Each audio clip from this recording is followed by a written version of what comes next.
there, everybody. It's Mike DeLisio with another Dice Tower Daily Unboxing. Today, we're going to be taking a look at Bloodborne, the board game.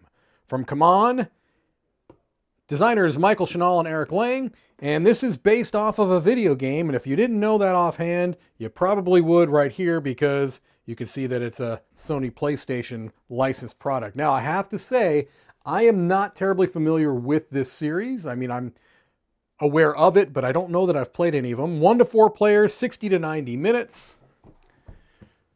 Welcome home, good hunter. The blood moon rises into the night sky, pushing the city of Yarnam into madness and chaos. Hunters are tasked with cleansing the infected victims of the beast plague on this night of the hunt. Bloodborne, the board game, is a dark and challenging cooperative game where 1 to 4 hunters must explore the city of Yarnam, playing through 4 unique campaigns and fighting their way through beasts and monsters to survive the night. All right, so it sounds like a cooperative campaign game, certainly a genre of game that is not losing any popularity, at least it doesn't appear to be. Here's our rule book. There's going to be a lot of minis in this box, as you might expect, coming from CMON. We've got our components here, and it shows us our minis right there, our player boards and map boards. You've got 4 different kinds of campaigns to choose from, and then a setup.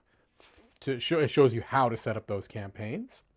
All right, a hunt board or hunter setup, chapter setup, advancing through the hunt, winning and losing the hunt. All right, playing the game. The game round is played over a series of rounds made up of individual player turns. You have hunter turn and then enemy activation. Looks like at the start of the first round, you shuffle your hunter deck and you draw 3 cards from it. So different things you can do. You can move, you can interact, you can transform a trick weapon, go to the hunter's dream, attack, and then you've got the enemy activation. Starting a new round, and then we discuss combat here. All right, looks like there's quite a bit involved with combat, not a huge shock there. Boss enemies, NPC enemies, here's the hunter's dream. For hunters, death is only a mild inconvenience. Well, sure. All right, progressing the campaign, saving progress, a glossary and some iconography. All right, so let's take a look at the cardboard components here. Here we have our sheets. I'm not going to punch these. I will punch one just to kind of show you the thickness, and they appear to be a perfectly fine standard thickness cardboard tokens.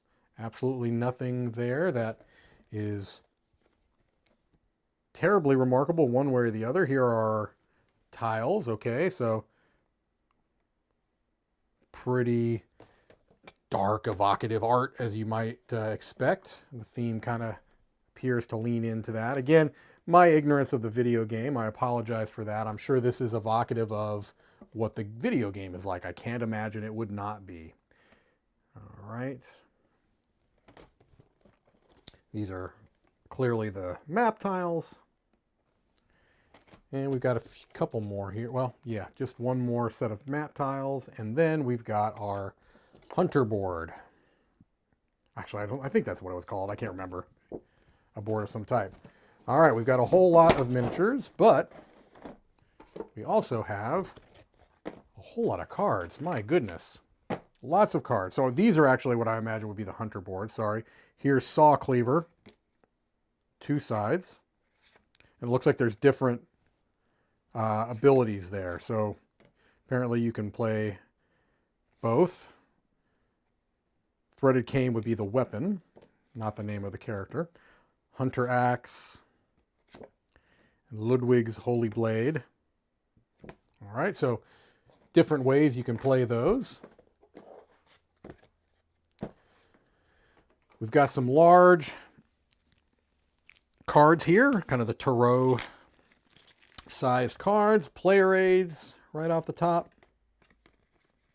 And then Hunter Mob, got 2-sided here, Huntsman's Minion. These are the baddies. Scourge Beast. It's the same thing on both sides, just slightly, it looks like slightly different, maybe abilities. Church Servant, Male Beast Patient. All right, so you can just kind of see. Again, those of you who play the game, this probably has quite a bit of significance to you. I will not show all of these cards. As a matter of fact, I may hesitate on showing, I might show one or two. This would be like, looks like one of the scenarios. I don't want to spoil anything that might be there. That's always a danger in these types of games, but I'm going to maybe show one or two cards just so you can see kind of the look of them, the iconography. So you can just kind of see. There we go. I don't want to show much more than that. They appear to be mostly text anyway. All right, so let's put those there. And we've got another one there. So again, these look to be mostly text. So let's show you the ones that don't appear to be and also don't appear to have any danger of spoilers. I hope that would be the case anyway. Cleric Beast. Again, these are double-sided, but they appear to be the same thing, maybe just different difficulties. All right. Pistols. Weapons of different types. A blunderbuss. Flame sprayer. All right. We've got some small cards here. I'll show a few of these. Again, I don't need to show all these cards. There's a whole lot of them. And I just really want to more give you an idea of the aesthetic, the graphic design, maybe some of the iconography, the art, things along those lines. So you can see items here: Molotov cocktail, pungent blood cocktail, pebbles, reckoning bell, or beckoning bell, sorry. All right. All right. So I think we can get a good look at those. Let's take a look at a couple of these enemy action cards. And then I'll think we'll get to the minis.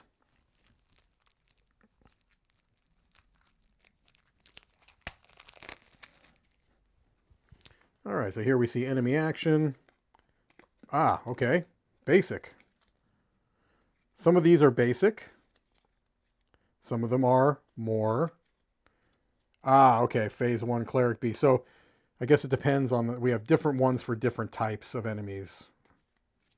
But you can see they kind of have some icons here and then some keywords that are going to determine what they do. Okay. All right. Let's take a look at some of the minis here.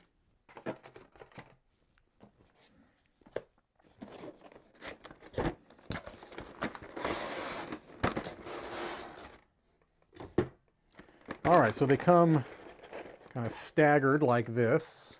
I will not show every model here. I will try to kind of pick and choose some of these to give you just a sense for the quality of them.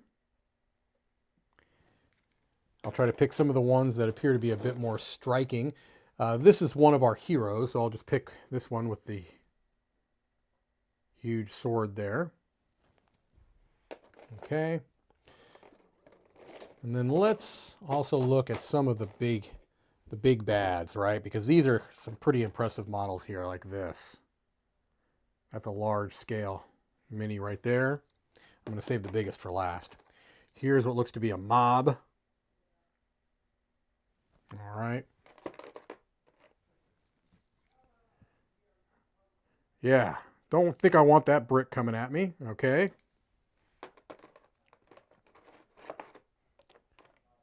Got some type of beastie there. That's pretty frightening. Looks like we've got... He doesn't look quite so frightening after that last one. And then we've got a bigger version. Oh, my goodness. Yeah, that's rough. These are more back to more of the big, kind of higher, bigger scale minis here. And finally, the largest one. There we go. That is a large mini. Now, if you're a painter, I'm sure you can see a whole lot of potential there.